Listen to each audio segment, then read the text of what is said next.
Là, depuis jeudi dernier, c'est une semaine qui est particulière, un petit peu, malheureusement, avec tous les cas de Covid qu'on a pu connaître au sein du club. Pour nous, ce qui se passe, c'est que c'est moi qui, en relation avec le staff quand même tous les jours, au téléphone ou sur Zoom, sur des applications qui nous permettent de faire des réunions conférences, reste en contact avec eux pour mettre en place les séances.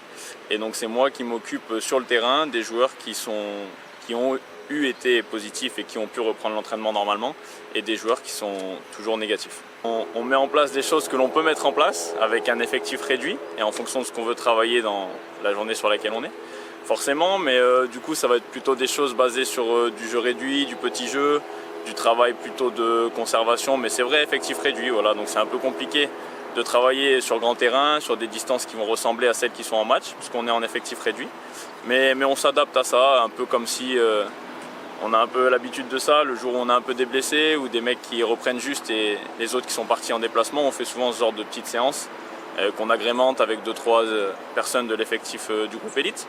Donc voilà, on se débrouille un peu comme ça avec cet effectif réduit là. La priorité, ça va être que les joueurs ne perdent pas trop le rythme qu'ils ont pu avoir sur ce début de saison. Alors ils vont le perdre un petit peu forcément, parce que rien ne remplace le match, ça tout le monde le dit, tout le monde le sait. Donc voilà, la priorité ça va être de garder nos joueurs concernés un peu dans la tête, c'est sûr, et surtout athlétiquement, qui continuent à s'entretenir, à travailler la spécificité foot.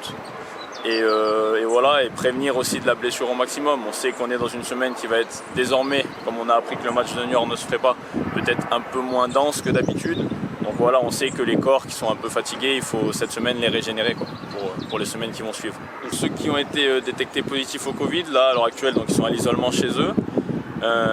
On surveille en premier lieu les symptômes qu'ils peuvent avoir, qui peuvent se déclencher ou non, et leur état de santé. Pour ceux qui sont complètement asymptomatiques, si ils le demandent, on peut à la rigueur leur faire un petit programme individualisé à la maison avec des exercices très basiques, très simples. On ne va pas chercher à mettre de l'intensité, mais voilà, juste qu'ils retrouvent une légère dépense journalière pour qu'eux aussi ne perdent pas trop, pas ce rythme, parce que c'est un rythme qui est différent, mais ne s'enlisent pas dans le fait de ne rien faire. Mais vraiment, la première chose qu'on prend en compte d'abord, c'est leur état de santé et voir comment ils récupèrent de ce virus. La reprise, elle se fait en plusieurs étapes derrière, donc voilà, le joueur revient au centre d'entraînement. Il a d'abord une reprise sur encore une petite semaine à l'extérieur du groupe, d'accord, en reprise individualisée, en respectant les gestes barrières, à la fois sur et en dehors du terrain.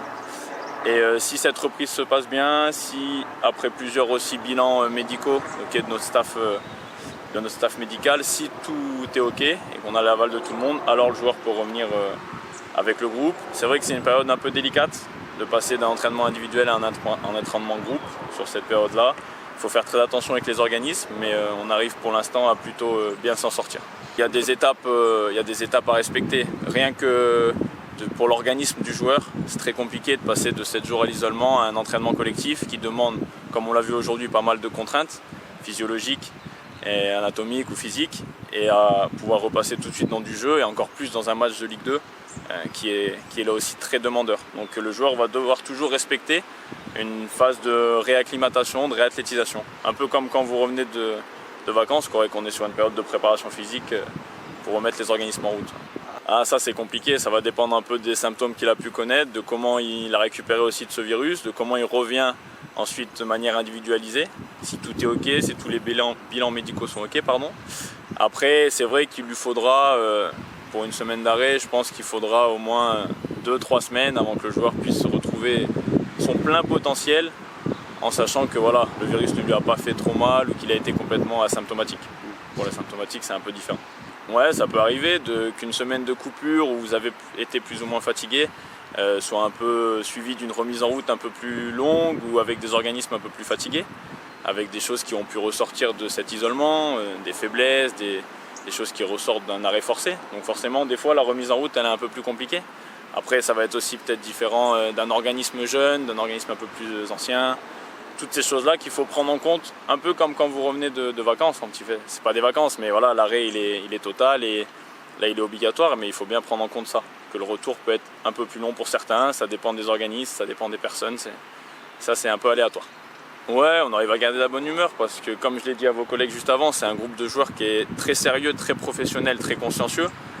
et qui, même dans ces conditions un peu particulières, voilà, avec une partie du staff manquante, avec beaucoup de joueurs en moins, des jeunes joueurs qui viennent compléter le groupe, qui arrivent à mettre ce qu'il faut dans l'entraînement, à la fois dans ce qu'on leur demande, physiquement, techniquement, tactiquement, et aussi à mettre une dose de bonne humeur qui fait que voilà, on a quand même de la chance d'être encore sur ce terrain, de pouvoir s'entraîner, et ça il faut en profiter, et quand on est là il faut mettre le plus de bonne humeur possible.